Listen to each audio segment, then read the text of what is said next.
ಸರಳ ವಿದ್ಯುತ್ circuit, simple electrical circuit.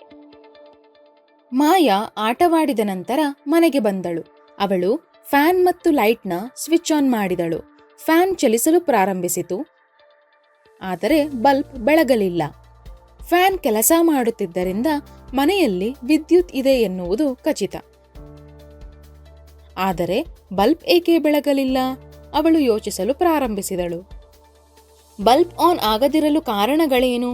ನೀವೇ ಒಂದು ಕ್ಷಣ ಯೋಚಿಸಿ. ಯೋಚಿಸಿದ ನಂತರ ಅವಳಿಗನಿಸಿತು, ಬಟನ್ ಅಥವಾ ಸ್ವಿಚ್ ಹಾಳಾಗಿರಬಹುದು, ವೈರ್ ಎಲ್ಲೋ ಕತ್ತರಿಸಿರಬಹುದು, ಅಥವಾ ಬಲ್ಬ್ ದೋಷಪೂರಿತವಾಗಿರಬಹುದು ಎಂದು. ನೀವು ಅದೇ ಕಾರಣಗಳನ್ನು ಯೋಚಿಸಿದ್ದೀರಾ ಅಥವಾ ಬೇರೆ ಏನಾದರೂ ಯೋಚಿಸಿದ್ದೀರಾ? ಅವಳು ಬಲ್ಬ್ ಅನ್ನು ಹತ್ತಿರದಿಂದ ನೋಡಿದಾಗ ಒಳಗಿನ ತೆಳುವಾದ ತಂತಿ ಮುರಿದಿರುವುದನ್ನು ಗಮನಿಸಿದಳು. ಇದರಿಂದ ವಿದ್ಯುತ್ ಸರ್ಕ್ಯೂಟ್ ಮುರಿದು ಹೋಗಿದೆ. ಈಗ ನೀವು ಆಶ್ಚರ್ಯ ಪಡುತ್ತಿರಬಹುದು, ಈ ವಿದ್ಯುತ್ ಸರ್ಕ್ಯೂಟ್ ಎಂದರೇನು? ಇದನ್ನು ಅರ್ಥ ಮಾಡಿಕೊಳ್ಳಲು ಬನ್ನಿ ಒಂದು ಪ್ರಯೋಗವನ್ನು ಮಾಡೋಣ. ಇದಕ್ಕಾಗಿ ನಿಮಗೆ ವಿದ್ಯುತ್ ಮೂಲವಾಗಿ ಕಾರ್ಯನಿರ್ವಹಿಸುವ 1.5 ವೋಲ್ಟ್ ಸೆಲ್ಗಳು ಬೇಕಾಗುತ್ತವೆ.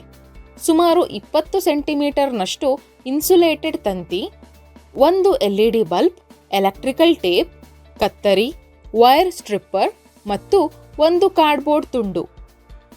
ವೈರ್ ಅನ್ನು 2 ತುಂಡುಗಳಾಗಿ ಕತ್ತರಿಸಿ, 2 ವೈರ್ಗಳ ತುದಿಯಿಂದ ಸ್ವಲ್ಪ ಇನ್ಸುಲೇಷನ್ ಅನ್ನು ತೆಗೆಯಿರಿ.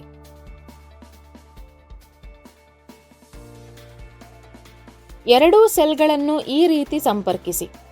ವೈರ್ನ ಒಂದು ತುದಿಯನ್ನು ಬ್ಯಾಟರಿಯ ನೆಗೆಟಿವ್ ಟರ್ಮಿನಲ್ಗೆ ಮತ್ತು ಇನ್ನೊಂದು ತುದಿಯನ್ನು LED ಬಲ್ಬ್ನ ಚಿಕ್ಕ ಲೆಗ್ಗೆ ಅಂದರೆ ನೆಗೆಟಿವ್ ಟರ್ಮಿನಲ್ಗೆ ಸಂಪರ್ಕಿಸಿ. ಈಗ ಎರಡನೇ ವೈರನ್ನು ಬ್ಯಾಟರಿಯ ಪಾಸಿಟಿವ್ ಟರ್ಮಿನಲ್ಗೆ ಮತ್ತು LED ಬಲ್ಬ್ನ ಉದ್ದನೆಯ ಲೆಗ್ಗೆ ಅಂದರೆ ಪಾಸಿಟಿವ್ ಟರ್ಮಿನಲ್ಗೆ ಸಂಪರ್ಕಿಸಿ. ಈಗ ಇಲ್ಲಿ ತೋರಿಸಿರುವಂತೆ ಬಲ್ಬ್ ಬೆಳಗುತ್ತದೆ.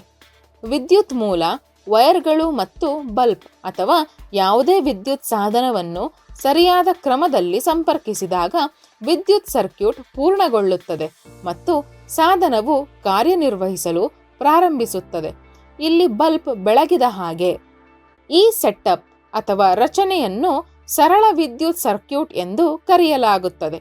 ಸಾಮಾನ್ಯ ಭಾಷೆಯಲ್ಲಿ ವಿದ್ಯುತ್ ಸರ್ಕ್ಯೂಟ್ ಅನ್ನು ವಿದ್ಯುತ್ ಪ್ರವಾಹದ ಮಾರ್ಗ ಎಂದು ಕರೆಯಬಹುದು. ಈಗ ಹೇಳಿ, ಈ ಸೆಟಪ್ನಲ್ಲಿ ನೀವು ಬ್ಯಾಟರಿಯಿಂದ ಬಲ್ಬ್ನ ಸಂಪರ್ಕ ಕಡಿತಗೊಳಿಸಿದರೆ ಬಲ್ಬ್ ಬೆಳಗುತ್ತದೆಯೇ? ಅಥವಾ ನೀವು ಬ್ಯಾಟರಿಯ ಒಂದು ಟರ್ಮಿನಲ್ನಿಂದ ವೈರ್ನ ಸಂಪರ್ಕವನ್ನು ಕಡಿತಗೊಳಿಸಿದರೆ? ಈಗ ಸೆಲ್ ಅನ್ನು ಹತ್ತಿರದಿಂದ ನೋಡಿ. ಇದು 2 ಟರ್ಮಿನಲ್ಗಳನ್ನು ಹೊಂದಿದೆ. ಒಂದು ಧನಾತ್ಮಕ ಅಂದರೆ ಪಾಸಿಟಿವ್ ಮತ್ತು ಇನ್ನೊಂದು ಋಣಾತ್ಮಕ ಅಂದರೆ ನೆಗೆಟಿವ್. ಬ್ಯಾಟರಿಯ 2 ಟರ್ಮಿನಲ್ಗಳನ್ನು ಸಂಪರ್ಕಿಸಿದರೆ ಮಾತ್ರ ವಿದ್ಯುತ್ ಸರ್ಕ್ಯೂಟ್ನ ಮೂಲಕ ಹರಿಯುತ್ತದೆ. ಈ ಮಾರ್ಗವು ಎಲ್ಲಿಯಾದರೂ ಮುರಿದು ಹೋದರೆ ವಿದ್ಯುತ್ ಪ್ರವಾಹವು ಸರ್ಕ್ಯೂಟ್ನ ಮೂಲಕ ಹರಿಯುವುದಿಲ್ಲ. ಉದಾಹರಣೆಗೆ, ಬಲ್ಬ್ನೊಳಗಿನ ತೆಳುವಾದ ವೈರ್ ಮುರಿದು ಹೋದ ಸಂದರ್ಭದಲ್ಲಿ ವಿದ್ಯುತ್ ಸರ್ಕ್ಯೂಟ್ಗೆ ಅಡಚಣೆಯಾಗುತ್ತದೆ ಮತ್ತು ಇದರ ಪರಿಣಾಮವಾಗಿ ಬಲ್ಬ್ ಬೆಳಗಲಿಲ್ಲ. ಈಗ ನಿಮಗಾಗಿ 2 ಕೆಲಸಗಳಿವೆ. ಮೊದಲು, ನಿಮ್ಮ ನೋಟ್ಬುಕ್ನಲ್ಲಿ ಈ ವಿದ್ಯುತ್ ಸರ್ಕ್ಯೂಟ್ನ ರೇಖಾಚಿತ್ರವನ್ನು ಬಿಡಿಸಿ.